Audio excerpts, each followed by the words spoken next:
Pemirsa, Presiden Joko Widodo hari ini mengeluarkan pernyataan soal penegakan hukum menyusul peristiwa tewasnya 4 warga Sigi dan 6 anggota FPI.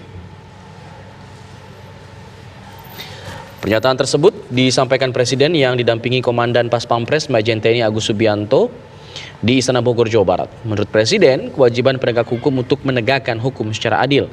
Penegak hukum juga tidak boleh mundur dalam menegakkan aturan. Masyarakat diingatkan untuk tidak melanggar hukum. Namun Presiden Joko Widodo juga mengingatkan agar penegak hukum bekerja sesuai aturan dan melindungi hak asasi manusia. Perlu saya tegaskan bahwa negara kita, Indonesia, ini adalah negara hukum. Oleh karena itu, hukum harus dipatuhi dan ditegakkan. Untuk apa? Untuk melindungi kepentingan masyarakat, melindungi kepentingan bangsa dan negara. Jadi, sudah merupakan kewajiban aparat penegak hukum untuk menegakkan hukum secara tegas dan adil. Dan ingat, aparat hukum itu dilindungi oleh hukum dalam menjalankan tugasnya. Untuk itu tidak boleh ada warga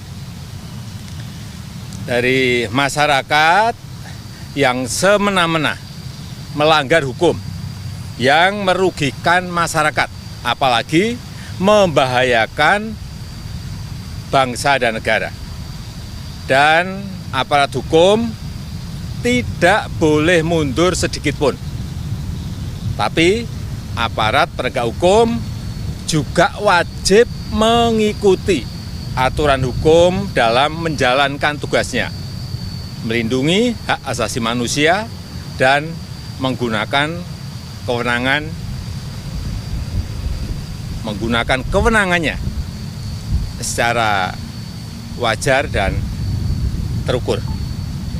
Dan jika ada perbedaan pendapat, ini biasanya ada, jika ada perbedaan pendapat tentang proses penegakan hukum, saya minta agar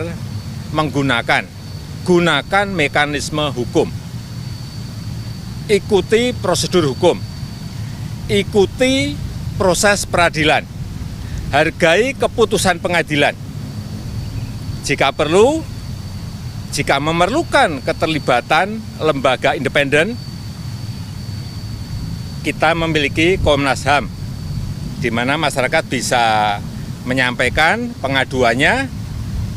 Sekali lagi saya tegaskan, kita harus menjaga tegaknya keadilan dan kepastian hukum di negara kita, menjaga fondasi bagi kemajuan Indonesia.